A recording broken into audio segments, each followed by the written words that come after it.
والعصر ان الانسان لفی خسر. اللہ قسم کھا کے کہہ رہے ہیں اور زمانے کی قسم کھا رہے ہیں اور عصر کے وقت کی قسم کھائی اور زمانے کی قسم کس لیے کہ زمانے نے سارے انسانوں کی تاریخ کو دیکھا ہے. پوچھ لو زمانے سے، زمانہ گواہ ہے کون کامیاب رہا اور کون ناکام ہوا. کثرت میں تو نوح علیہ السلام کی قوم تھی اور نوح علیہ السلام کے ماننے والے 80 سے کچھ زیادہ تھے. تو بتاؤ کون کامیاب ہوا اور کون ناکام ہوا.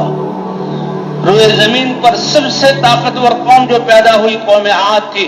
اللہ فرماتے ہیں التی لم یخلق مثلها فی البلاد. اتنے بڑے بڑے جسم دیے تھے کہ ان جیسا پھر ہم نے پیدا نہیں کیا، نہ ان سے پہلے نہ ان کے بعد. اور صرف وہی قوم تھی جس کا نام قوم عاد تھا. اپنی طاقت کے گھمنڈ میں آ کر اللہ کو بھول گئے.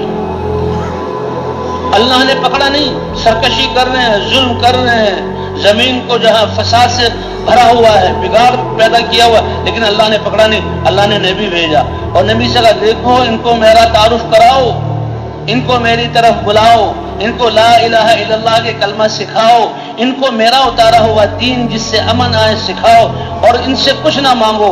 ہود علیہ السلام محنت کرتے رہے. چند لوگ سمجھدار تھے وہ سمجھ گئے اور وہ ایمان لائے آئے. باقی اپنے عقل جہاں طاقت کے اکڑ پھونس میں سرکش رہے.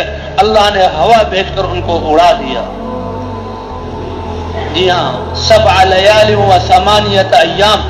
یہ ہوا انسان کے لیے کتنی ضروری ہے کہ آکسیجن یہ انسان سانس لے رہے ہیں اس کے بل بوتے پر جی رہے ہیں. یہ فالج کیوں گرتا ہے کہ دماغوں کی رگوں میں جہاں یہ آکسیجن پہنچنا بند ہو جائے اور وہ حصہ مردہ ہو جاتا ہے، انسان کا چہرہ ہی ٹیڑھا ہو جاتا ہے، انسان کا آدھا جسم مشلول ہو جاتا ہے اور یہ انسان بس صرف ایک زندہ لاش ہے، زندگی گزر رہی ہے. کیوں؟ اس آکسیجن کی وجہ سے. اب کتنی اہم یہ ضروری چیز ہے. اور اللہ کیسے آکسیجن پیدا کرتے ہیں؟ ہر انسان 1 منٹ میں 5 دفعہ سانس لیتا ہے. اللہ پورے جسم میں اس کو گھماتے ہیں اور اندر کی علائشوں کو لے کر یہ سانس نکلتا ہے، پھر اللہ صاف کر دیتے ہیں. تو اتنی اہم اور انسان کی زندگی کا دار و مدار جس پر، اسی کو اللہ نے ہلاکت کا ذریعہ بنایا. 7 لیال و 8 ایام. 7 راتیں مسلسل وہ ہوا چلتی رہی اور 7 ایک دن پہلے ایک دن بعد میں 8 دن وہ ہوا ان پر چلتی رہی اور اتنی تیز چلی کہ مضبوط جسم والے ان کو ہوا نے فضاؤں میں اڑایا تو اپنے گھروں میں آ کر اپنے بڑے بڑے گیٹوں کو بند کیا. ہوا گولائی میں گھومی، اس نے ان دروازوں کو اکھاڑا اور ان کو جسموں کو نکال کر فضاؤں میں تنکوں کی طرح یہ اڑ رہے تھے اور بے بس تھے اور ان کو جہاں گردنوں کے بل زمین پر پٹکا. اور پھر جب ہوا بند ہوئی تو ایسے پڑے ہوئے تھے بستیوں میں جیسے انسان ہو جائے کھجوروں کے لمبے درخت ایک دوسرے میں گھسے ہوئے ہوتے. اور ایمان والوں کی اللہ نے حفاظت کی، ایمان والوں کی حفاظت کی. ہود علیہ السلام اسی علاقے میں تھے. یہ کوئی 1-2 گاؤں نہیں تھے، یہ میلوں میں پھیلا ہوا علاقہ تھا. ہود علیہ السلام وہیں تھے، ایمان والے ان کے ساتھ تھے. اللہ کا حکم تھا اے ہوا نافرمانوں کو مت چھوڑو اور فرما برداروں کو ذرہ برابر گزن مت پہنچاؤ. ان کے جو دروازے ٹوٹ رہے ہیں، ان کے گھر الٹ رہے ہیں، ان کے جسم ہواؤں میں تنکوں کی طرح جو ہے اوپر جا کر فضاؤں میں جو ہے تیر رہے ہیں اور بے بس ہیں. اور ایمان والوں کے پاس سے ہوا ایسے گزر رہی ہے کہ ان کے کپڑے بھی جو ہے نہیں ایسے ہل رہے کہ ان کو تکلیف ہو، بالکل آرام سے. یہ ہے اللہ کا امر اور یہ ہے تعلق اللہ کا ایمان والوں کے ساتھ. جب ہوا بند ہوئی تو ایمان والے محفوظ ہیں، ہود علیہ السلام محفوظ ہیں اور یہ سب دعویٰ کرنے والے. اللہ کے نبی نے یہ بھی سمجھایا کہ ذرا سوچو تو صحیح، تم کہتے ہو من اشد منا قوہ، ہم سے زیادہ طاقتور اس کائنات میں کون ہے؟ تو کیا تمہاری عقل تمہیں یہ نہیں بتاتی جس اللہ نے تمہیں بنا کر یہ کمال والا جسم عطا فرمایا ہے، کیا تمہاری عقل یہ نہیں کہتی کہ وہ تم سے زیادہ طاقتور ہے؟ لیکن جب انسان خواہشات کے نشے میں اور دنیا کی محبت کے نشے میں، جیسے نشائی آدمی کسی اپنی ماں کو نہیں جو ہے وہ پہچانتا، اس کی طرف بھی دست درازی کرتا ہے، اپنے باپ کو نہیں پہچانتا، ایسے ہی دنیا کی محبت کا نشہ انسان کو ایسا بگاڑتا ہے کہ یہ بات ان کی سمجھ میں نہیں آئی. اے ہود یہ کیا کہہ رہے ہو؟ کون ہے پیدا کرنے والا؟ کون ہے بنانے والا؟ والعصر ان الانسان لفی خسر. یہ زمانہ گواہ ہے. اس نے قوم عاد کو بھی دیکھا، اس نے قوم ثمود کو بھی دیکھا، اس نے قوم شعیب کو بھی دیکھا، اس نے مدین والوں کو بھی دیکھا، اس نے قوم سبا کو بھی دیکھا. ایسا بھول جانے والا کہ ابھی چند صدیوں بعد قوم سمود وہ دنیا میں آئی. وہ کہنے لگے یہ قوم عاد، ان کے یہ الٹے ہوئے گھر اور ان کے یہ ہڈیوں کے یہ ڈھانچے اور ان کا یہ ساز و سامان بڑے بیوقوف تھے. انہیں پتہ نہیں کہ دنیا میں ہوا بھی آتی ہے تو انہوں نے فضاؤں میں اپنا گھر بنایا. ہم ہیں جو مقابلہ بیماری کا مقابلہ اور آسمانی آفتوں کا مقابلہ عقل کے اندھے ان کا مقابلہ کریں. ارے اپنے اعمال کو ٹھیک کرو، توبہ کرو، اللہ کی طرف رجوع کرو. اللہ سیلابوں سے بچائیں گے، اللہ آفتوں سے بچائیں گے، اللہ مہلک بیماریوں سے بچائیں گے. اس کا راستہ اللہ کی طرف رجوع کرنا ہے. تو وہ بھی عقل کے اندھے اور اپنی صنعت میں بڑے غرور میں کہ قوم عاد تو بڑی بیوقوف تھی. انہوں نے فضاؤں میں اپنے گھر بنا لیے، ہواؤں نے ان کو اڑا دیا. ہم پہاڑوں کو تراش کر محلے اور شہر پہاڑوں کے اندر جو ہے آباد کریں گے، گھر بھی بنائیں گے، ہواؤں کے پہنچنے کا نظام بھی بنائیں گے، روشنی بھی جائے یہ سارا نظام بنائیں گے. محلوں کے محلے پہاڑوں کے اندر آباد ہوں گے. اللہ نے ان کے آثار باقی رکھے ہوئے ہیں انسانیت کو دکھانے کے لیے کہ دیکھو کیسے وہ صنعت والے لوگ تھے، لیکن ایمان نہ لائے تو ان کی صنعت نے ان کو نہ بچایا. اپنی سمجھ میں تو کتنا پختہ تھے کہ ہوا آئی تو پہاڑوں کا کیا بگاڑ لے گی، ہمارے گھروں تک تو وہ پہنچے گی نہیں، ہم تو پہاڑوں کے اندر اپنے گھروں میں ہوں گے.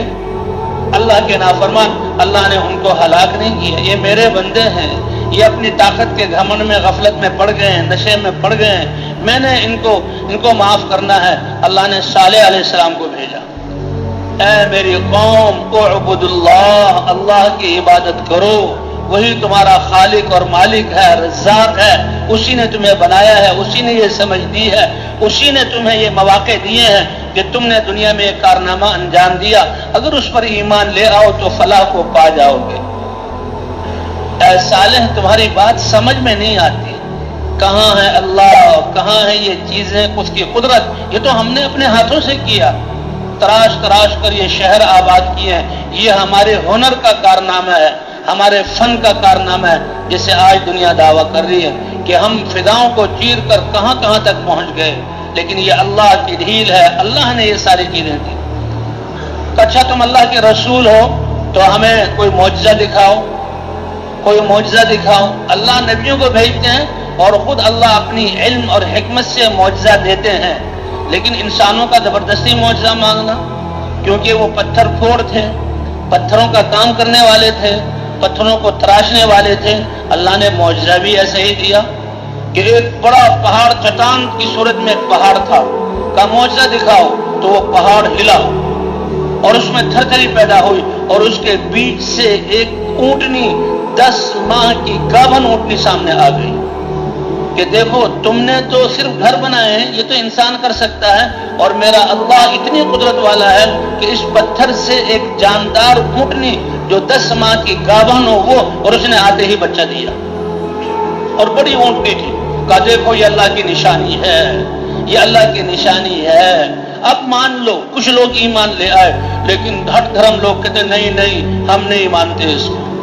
اچھا وہ اونٹنی بہت بڑی تھی، بہت بڑی اونٹنی تھی. جب چراگاہوں میں آتی تو سارے جانور ڈرتے اور جس کنویں میں منہ ڈالتی تو سارا پانی کھینچ لیتی.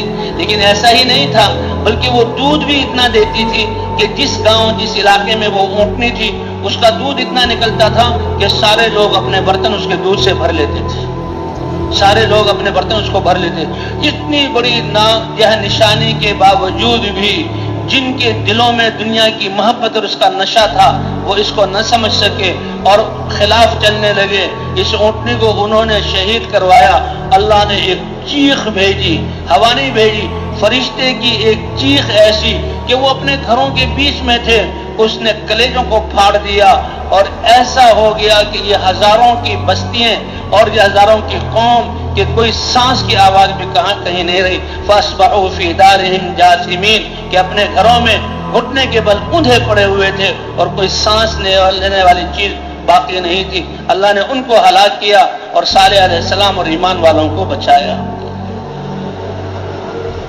کتنے قصے اللہ نے بیان کیے. قسم ہے زمانے کی سارے انسان نقصان میں ہیں، مگر وہ جو ایمان والے ہوں.